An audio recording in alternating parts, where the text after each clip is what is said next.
So I kind of wanted to show you guys this process too. So I have already put my sourdough starter in, after I have fed it, I've already put it in my jars. So I just have 3 jars. I didn't feed all of mine today. I just fed 2 of my jars.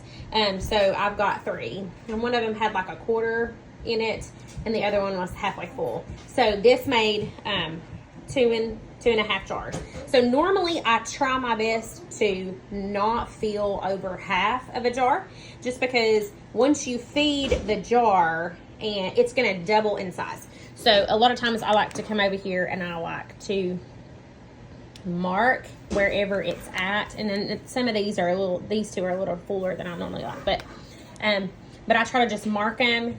That way I can see how much they're rising. But they will double in size, just so you know, because and I don't put my lids on tight. Oh, sorry. So I don't put my lids on tight. I just kind of lay the lids on the jars themselves, just because if you put a lid on tight with this sourdough discard and with this starter, it will kill it because it needs air. This one needs air.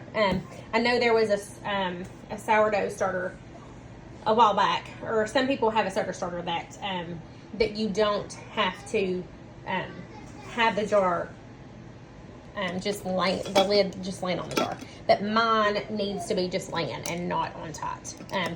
So I just kind of wanted to let you guys know about this process. So hopefully in about 3.5, 4 hours is when it starts to rise, really. So don't freak out if it's not rose in 2 hours. Normally it just depends on how warm your house is. So about 3.5, 4 hours, it'll start to rise, and it will really kick in and rise.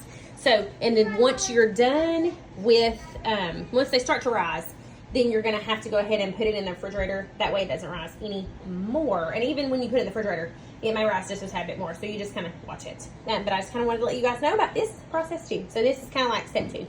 And now we're just going to wait and let it rise.